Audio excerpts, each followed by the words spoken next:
Hello, welcome to CSC 351 Introduction to Data Science.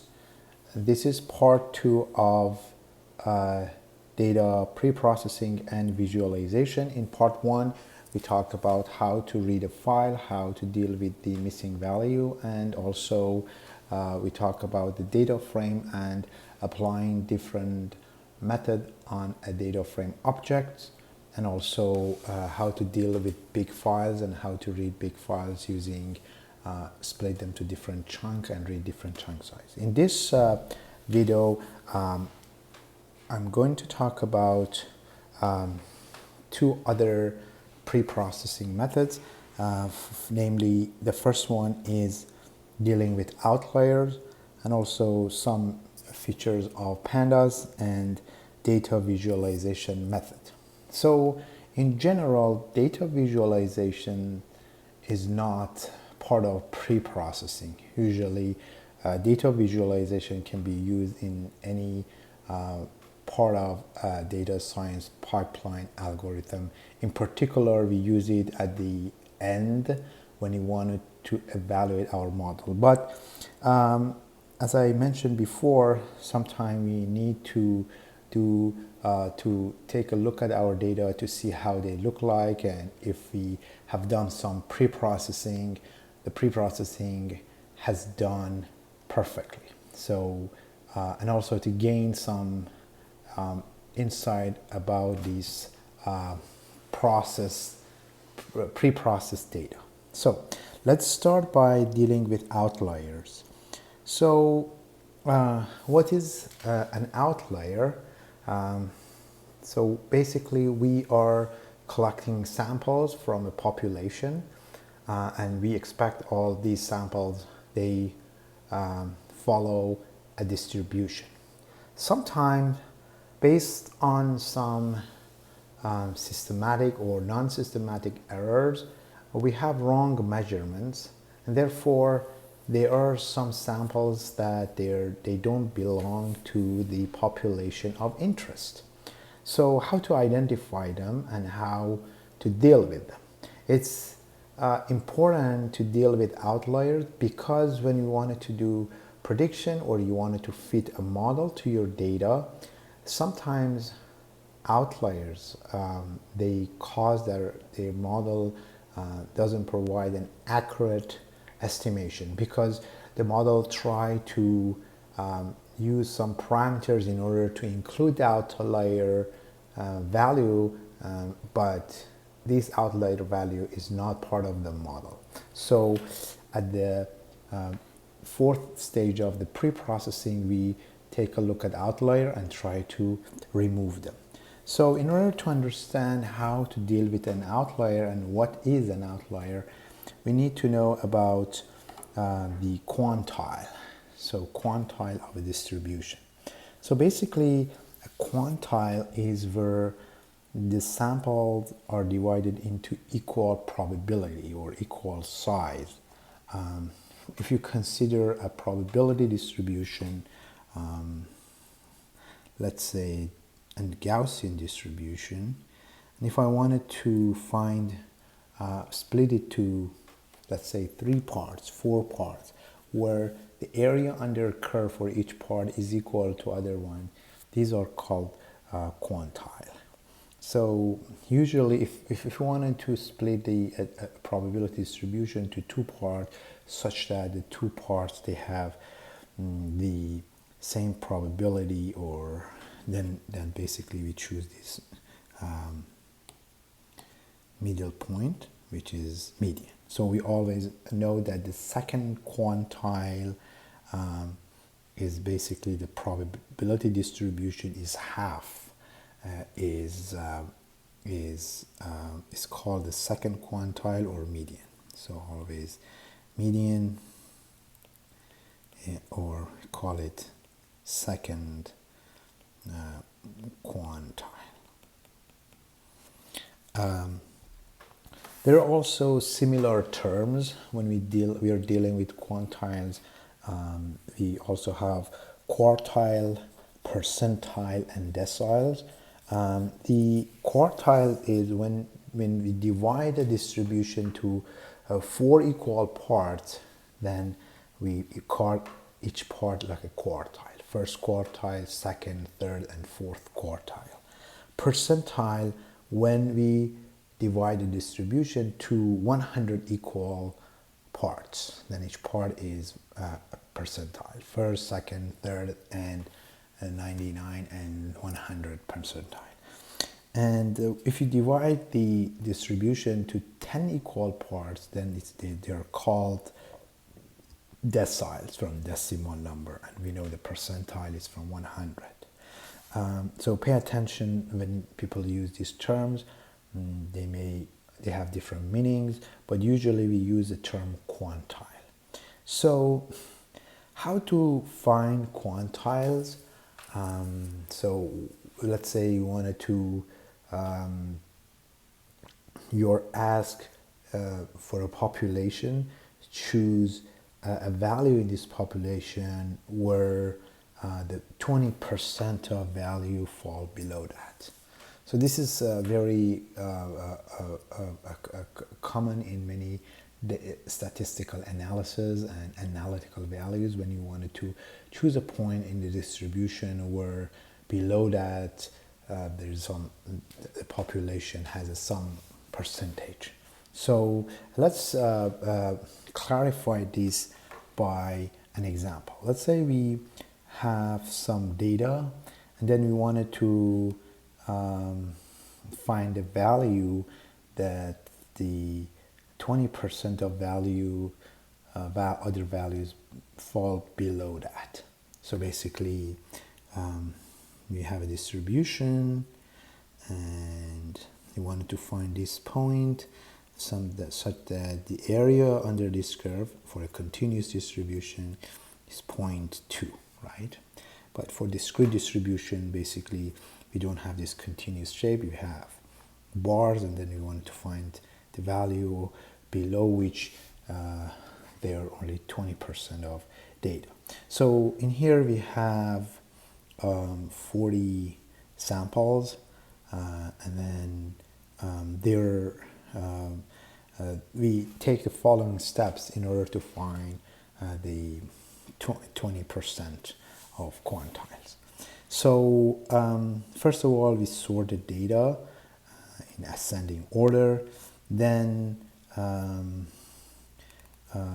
count the number of values. In here, number of samples is 40, and then we convert the percentage to a value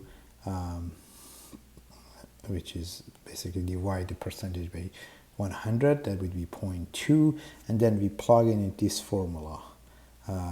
This is the ith observation. Ith observation is 0.2 times number of samples plus 1. The reason we add a 1 to the 40 because we start from no number to the first. This is one step, and then from first to second is second step. So if you counting the intervals, you have 40 plus 1 interval.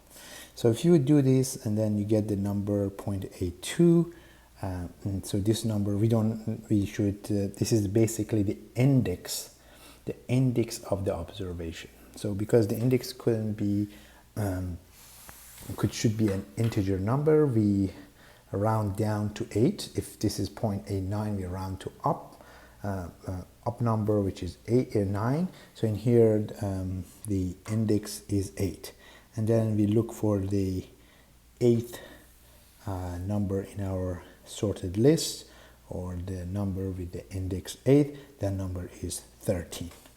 So this is how we found the quantiles. So but how we find the outliers. That was how we find the quantiles. But we wanted to see how we can find the outliers. So you see, for this distribution we have 3 quantiles, and the first one, the second one is median, and the third one is the third quantile. So the first quantile, we have only 25%. The second quantile, we have 50% below that.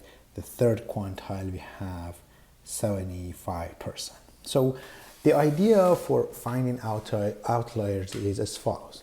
So we first take a look at the probability distribution of our data, and then we consider some threshold from two tails of distribution for which the probability that this sample is coming from this distribution is almost zero.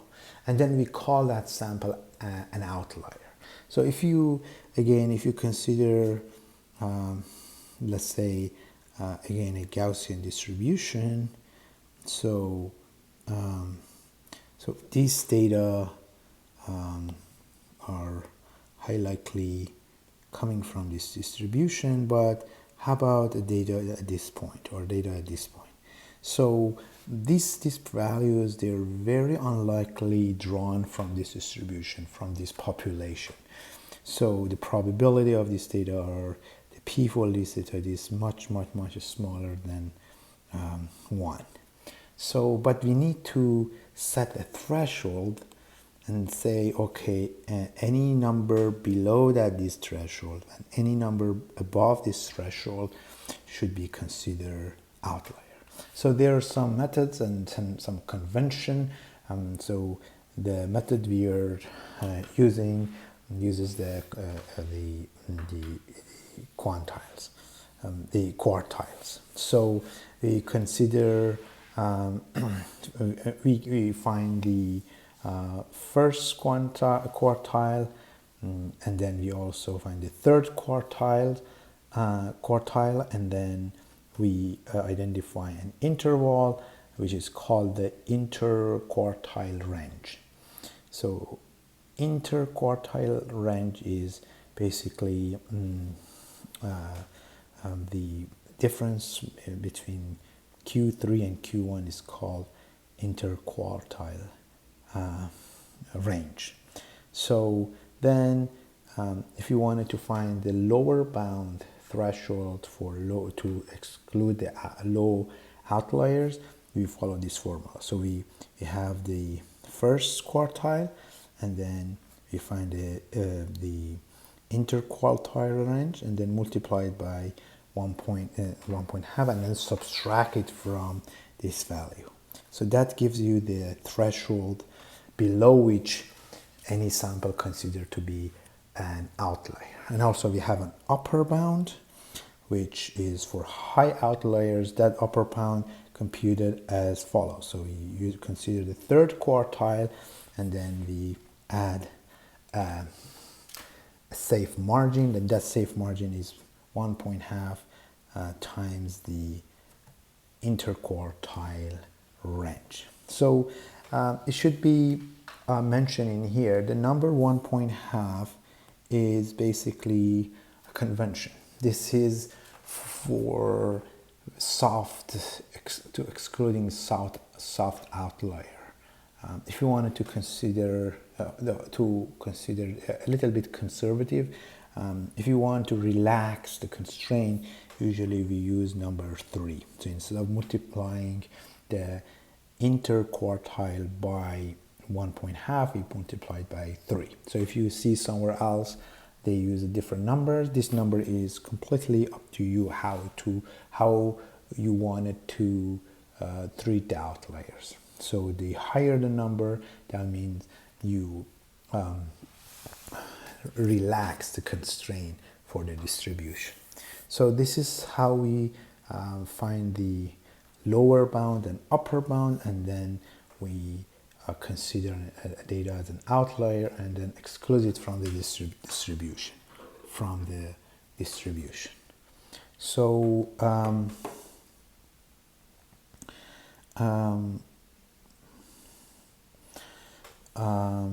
so these are the steps. I just described these steps. We first find the interquartile range, and then we also find the first quartile, third quartile. We then sum the 1.5 of the interquartile range to the lower quartile, that means quartile 1, and then we also add to the third quartile in order to find the high outliers. So what sometimes it's very more helpful to use what is called the box plots in order to find outliers. So there are numerous softwares, including the Matplotlib, by which we can plot the box plot of our data. So box plot basically gives us a very compact form of looking at the distribution of our data. So in here we have one example how to read a box plot. So basically if you consider a distribution, so if you have a distribution, the box plot, so this is let's say this is a distribution. So we this box plot, this lower line shows the 25 percentile, and then the upper line in this box is 75 percentile. So these are this limit in our distribution, and this is also the median for this distribution. At this point we show these lines, and then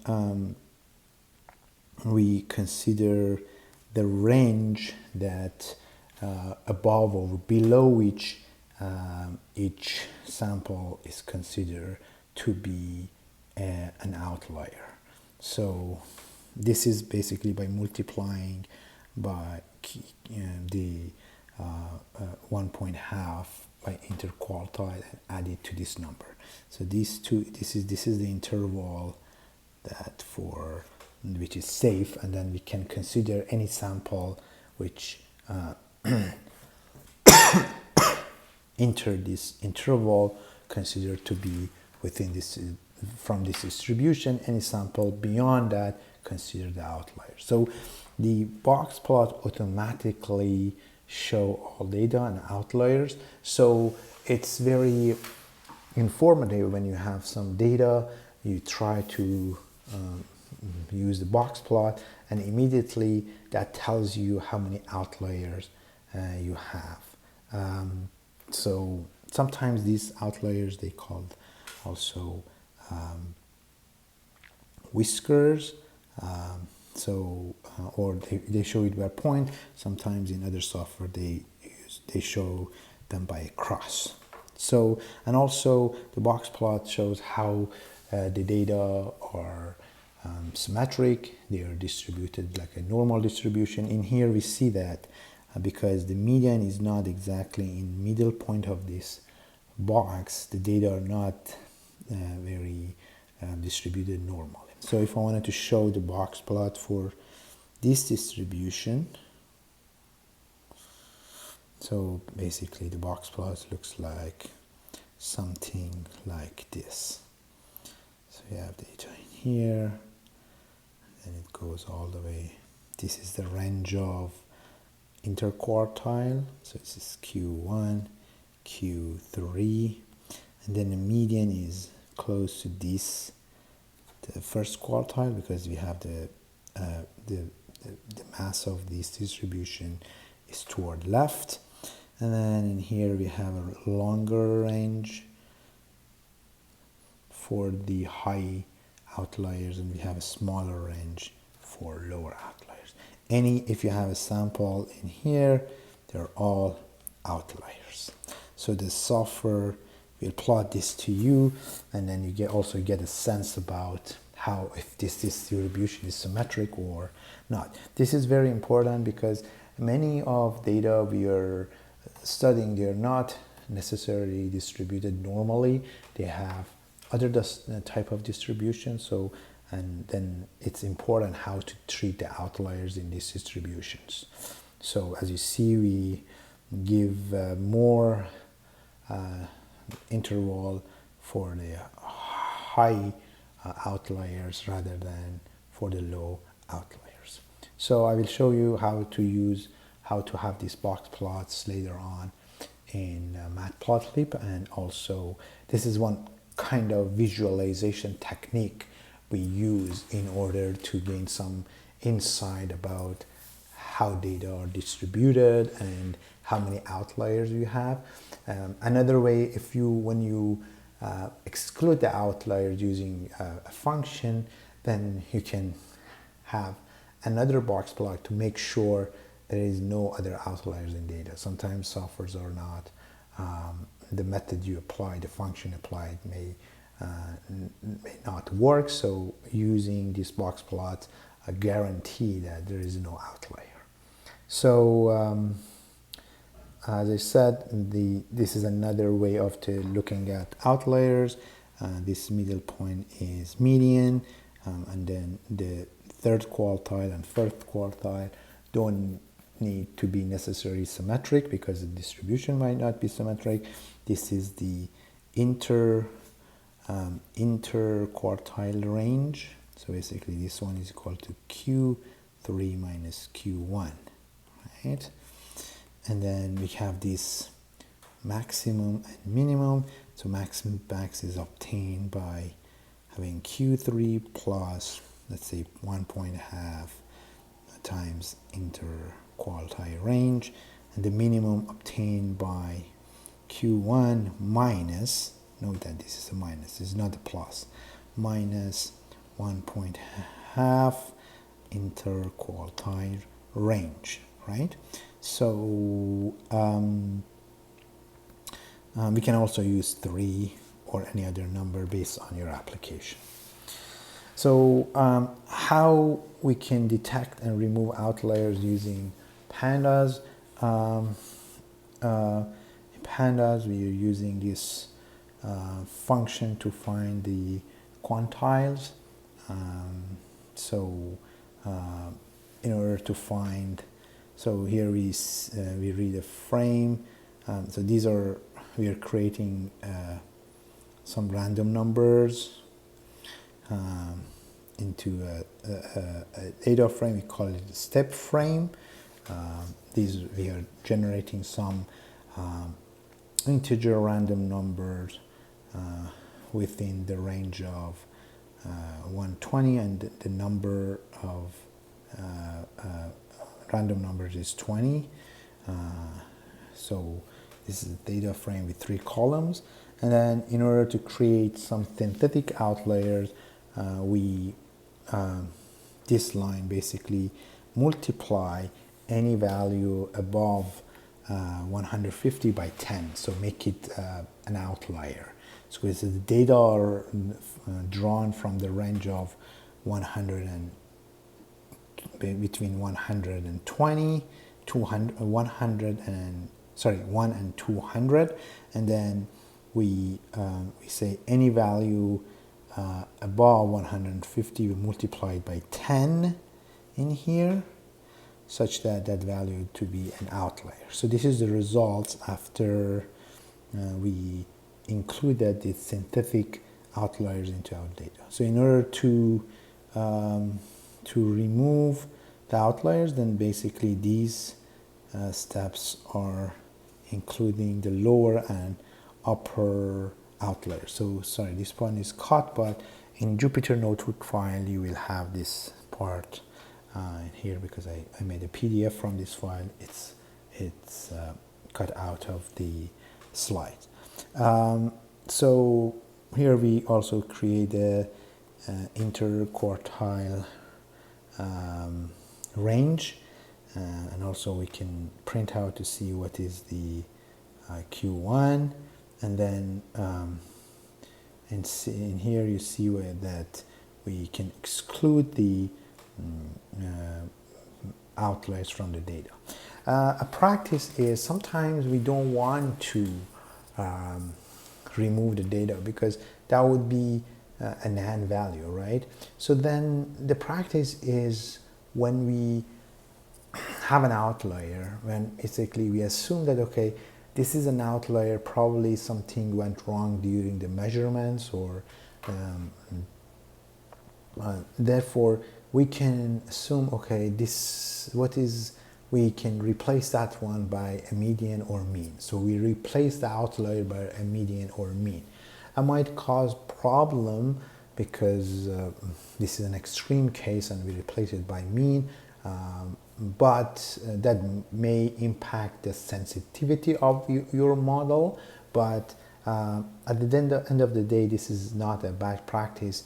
If you don't want to exclude outliers, you replace them by mean or median value of our data. And this line basically says, so if the value is smaller than the lower box, or the value above that, find them and then exclude them. So this is basically a not value in data frame. I won't go through the detail of programming, and you can follow and run the code, change the value, and see the results. But hopefully you got the theory how we can find the outliers in our data sets. So now we are basically done.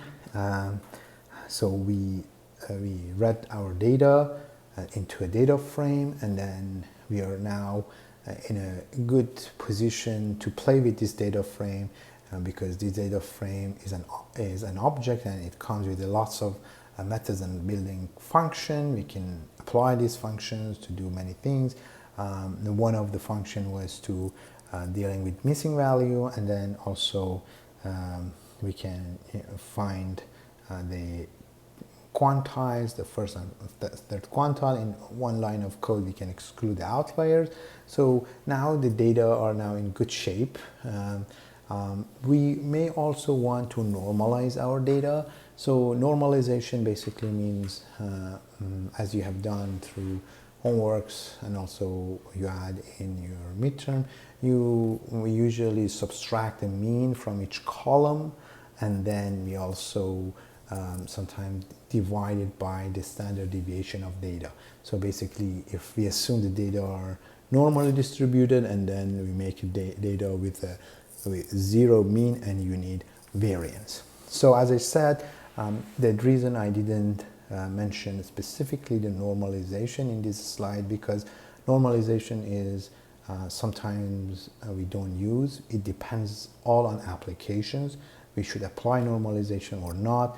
Sometimes we only need to subtract the mean. Sometimes we need only to we don't want to subtract the mean. We want to just divide by a standard deviation.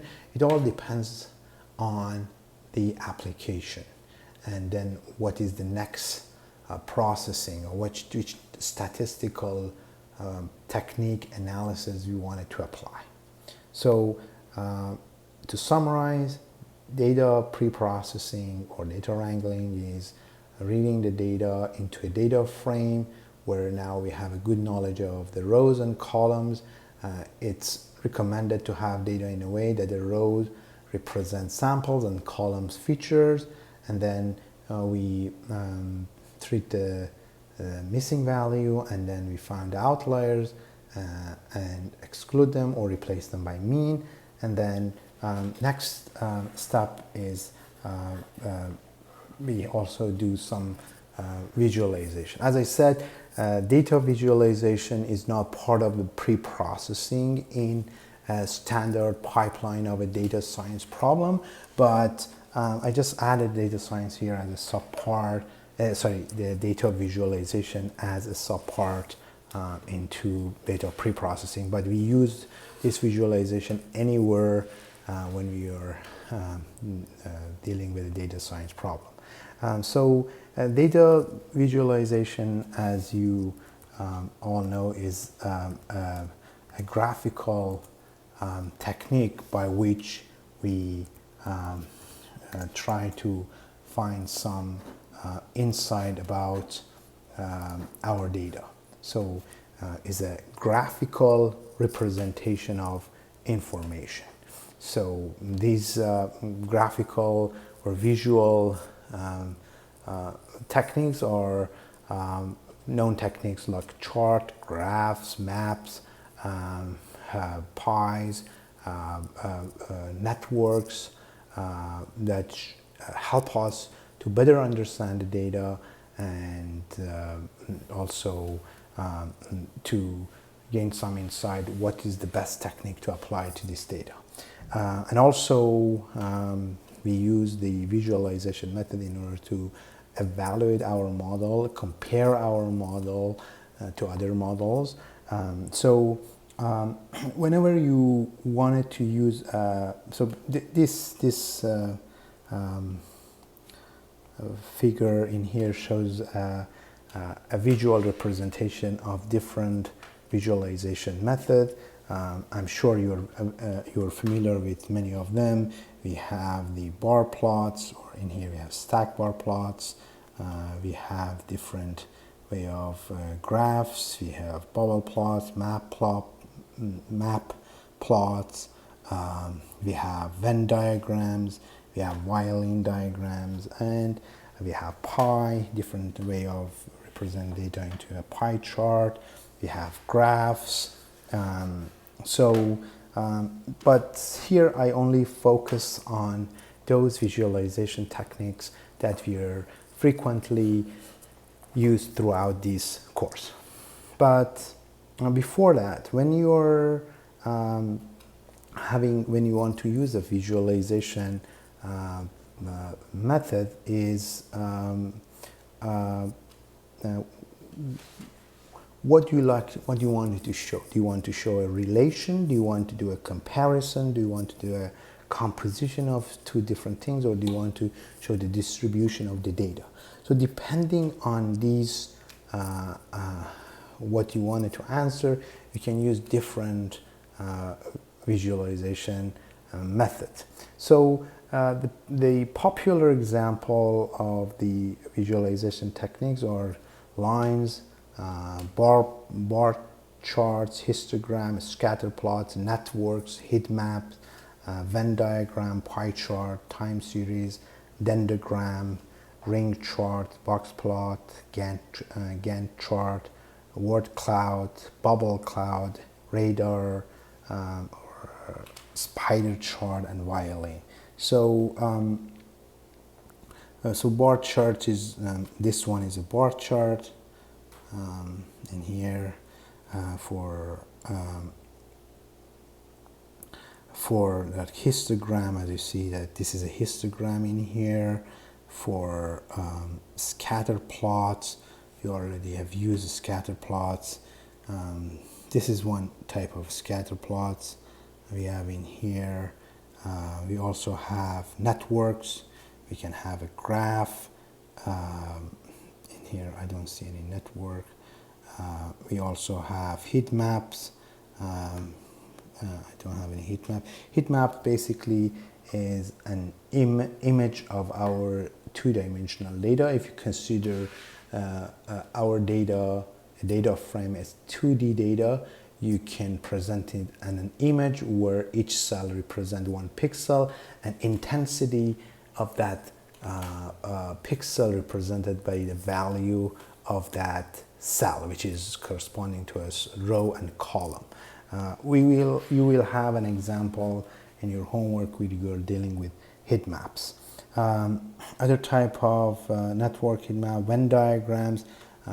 This is a Venn diagram in here. And then we have pie chart. So these are different way of using pie charts, different way of using pie chart. We have a time series. So time series could be shown by a 2D plot where the x-axis represents times, and we use this one in particular when we are dealing with financial data, when we are dealing with audio or speech signals. And dendrogram is a method for clustering, which basically is a good way to show how we can cluster our data in an unsupervised manner. We have ring chart.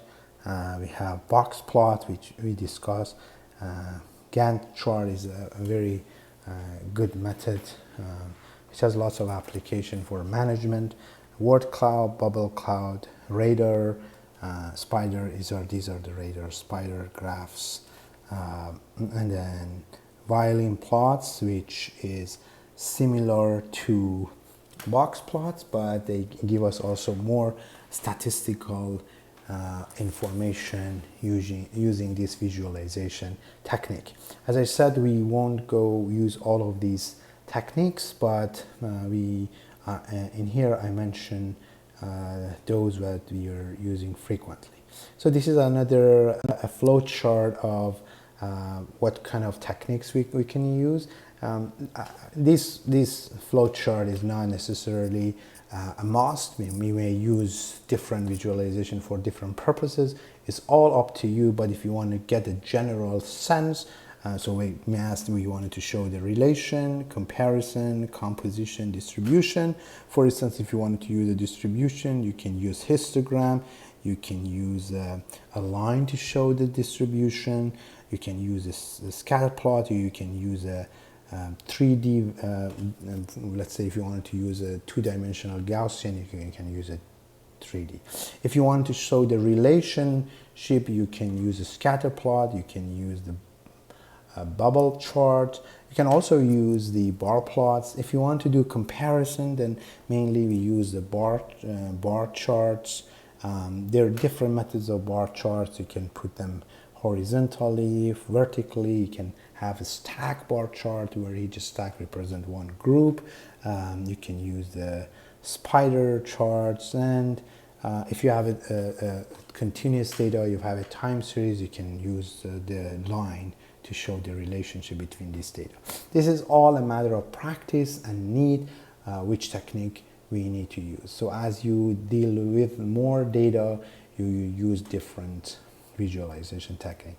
And also don't be worried if you know which visualization technique you wanted to use, then there are tons of codes available on web. You can copy and paste and only change your data. And then if for composition, you can use the pie charts. You can also use so composition means that you're using two different methods together.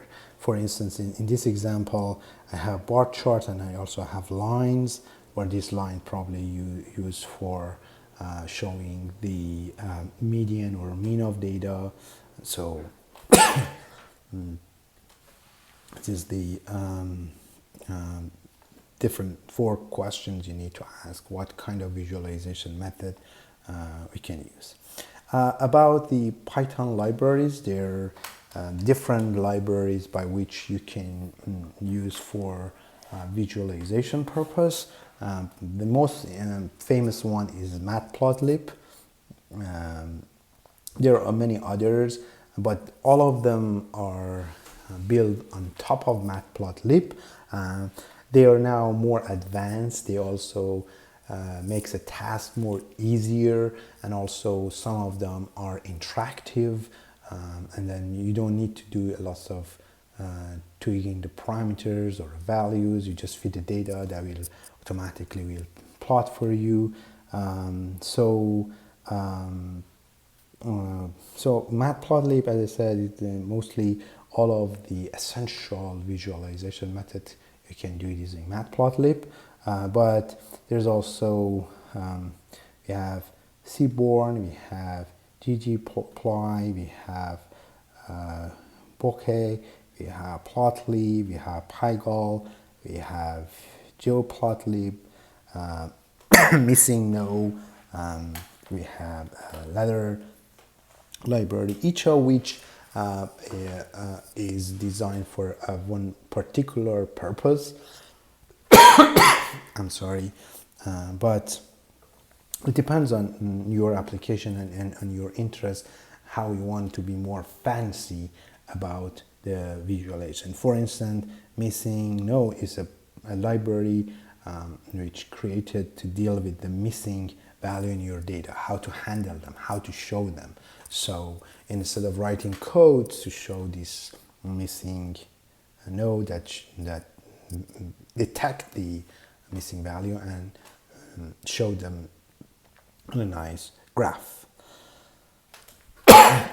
Because we are using matplotlib throughout this course, and all of the essential and fundamental visualization methods are in the matplotlib. Here I'm showing you a couple of famous visualization method. The first one is line plot. So for line plots, we need to create an object. So we need to just import the pyplot from the matplotlib library, and then this is an object which comes with some built-in function. One of them is plot, when you can plot the 2D data where we can pass the x and y axis to do the plot. We should know that when you plot it, it's a little bit different from those people who use R or MATLAB. You should use another method called show to see the plot. So if you only use the pyplot.plot, it doesn't show anything. So you should also run the show method in order to get the graph. So you can also have a nice line. You can have line with marks. You can change the thickness of line. You can use different colors, different line style. You can change the axes, label them. You can put the label in here. You can have a title for your graph. I just leave it all to you to just go and explore these. There are tons of examples and it's so easy. You just need to copy and paste and then change the parameters if you wanted to do having more fancy, more accurate graph line. So another visualization methods are bar plots. So bar plots, basically we use bar plots in order to compare samples or measurements from different studies. So it's very common and popular. Again, from the pyplot library, we get to create an object bar, and then we put the x and y in order to show the data. So if you, x basically is the label of data, so each group, and y is the value or quantity for that label. Bar plots could be very more fancy, more accurate. For instance, we can have the confidence interval. So if you have a number of measurements for one label, and you show the mean of those values for one label, and also you show the confidence interval. You want to make sure how much your measurement is accurate. We'll talk hopefully about the confidence interval. You can also have the group of bar plots when you're, let's say you have 3 classes. In each class you have 3 categories. You still can use the stack or group bar plots. This is very important visualization method when you wanted to do a comparison between different techniques you use. The next one is histogram. So histograms are used in order to show an unnormalized distribution. So we are interested to see the distribution of our data, but a simpler way is to look at the histogram, where for histogram we have different beans. So in here we have 1, 2, 3, 4, 5, 6, 7, 8, 9, 10 beans, and in each bean or interval we count the value within that interval. And so I can say within the interval of 0 to half I have almost 300 values.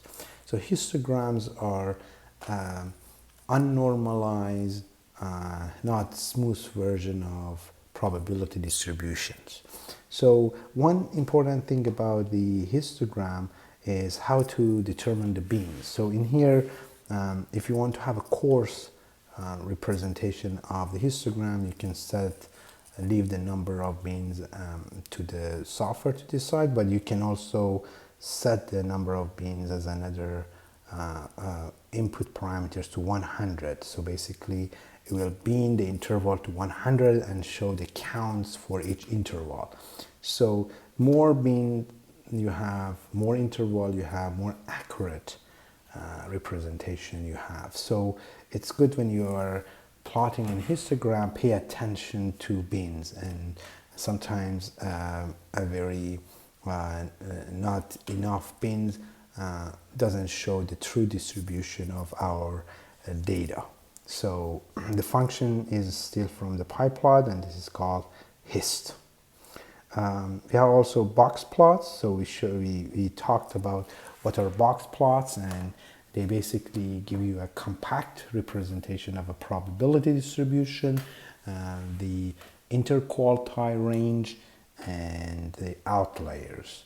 So in here I have three group of data, three distribution, and for each distribution I want to show the box plots. So box plots not only used for identifying and visualizing outliers, they also used to compare the distribution of 3 or n groups of data. For instance, in here we have 3 different distribution, and for each distribution we have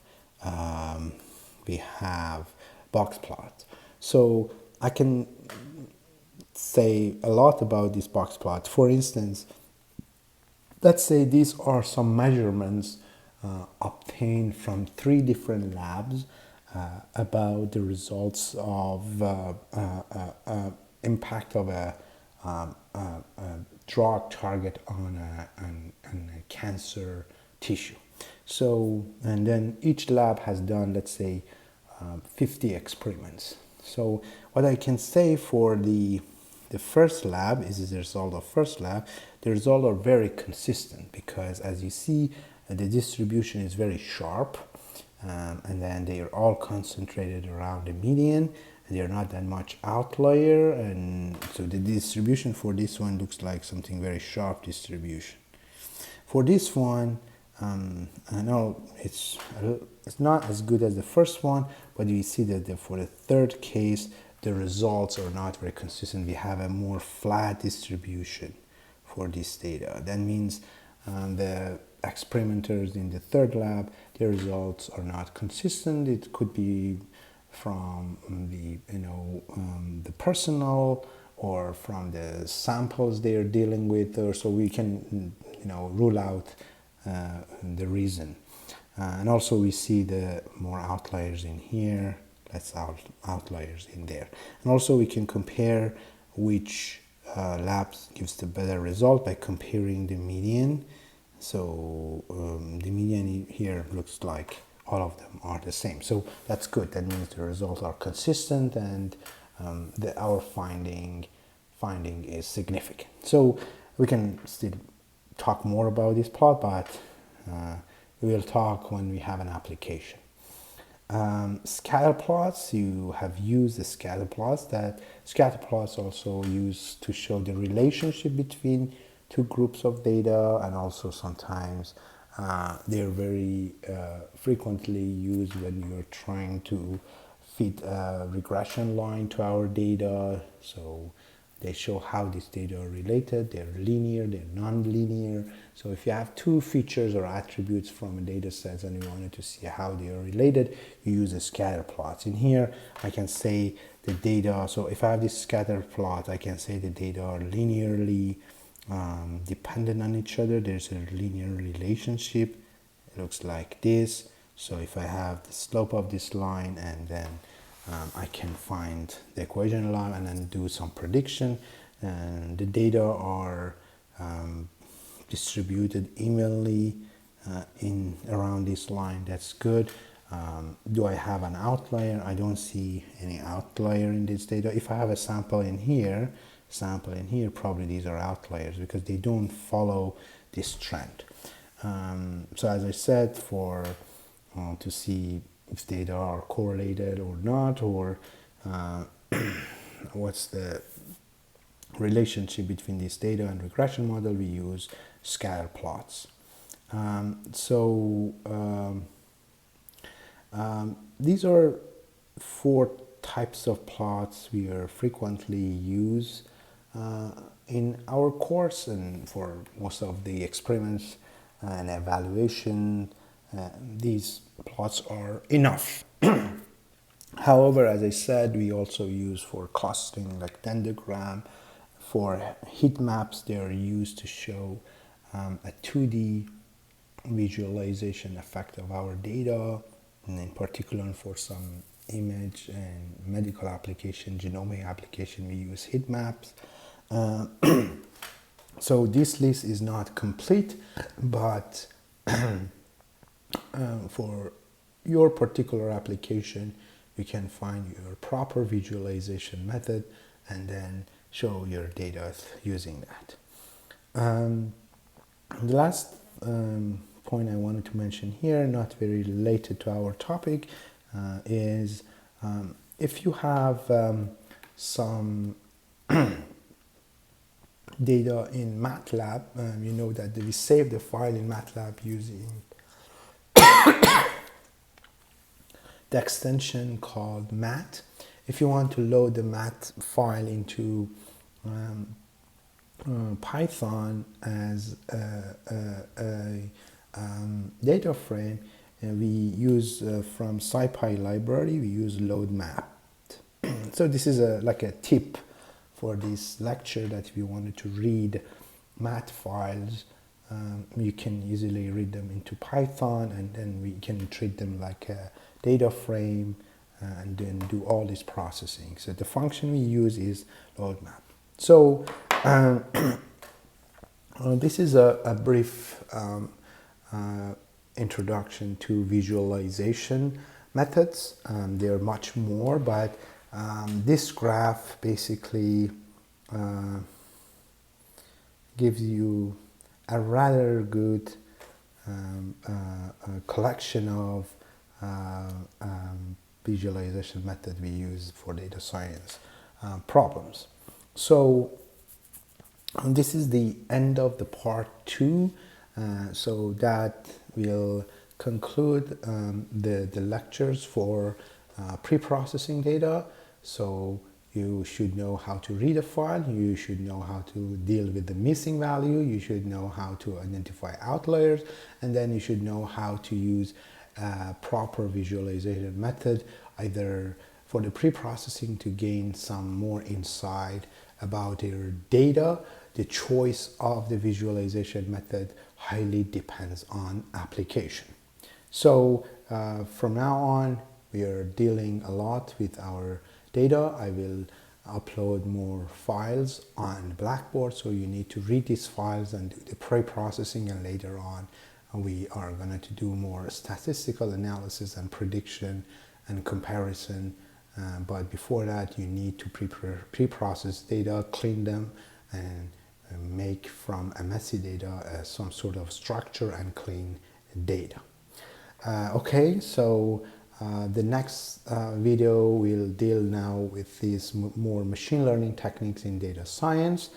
So I wish you all a good day or night, and I'll see you soon in next video.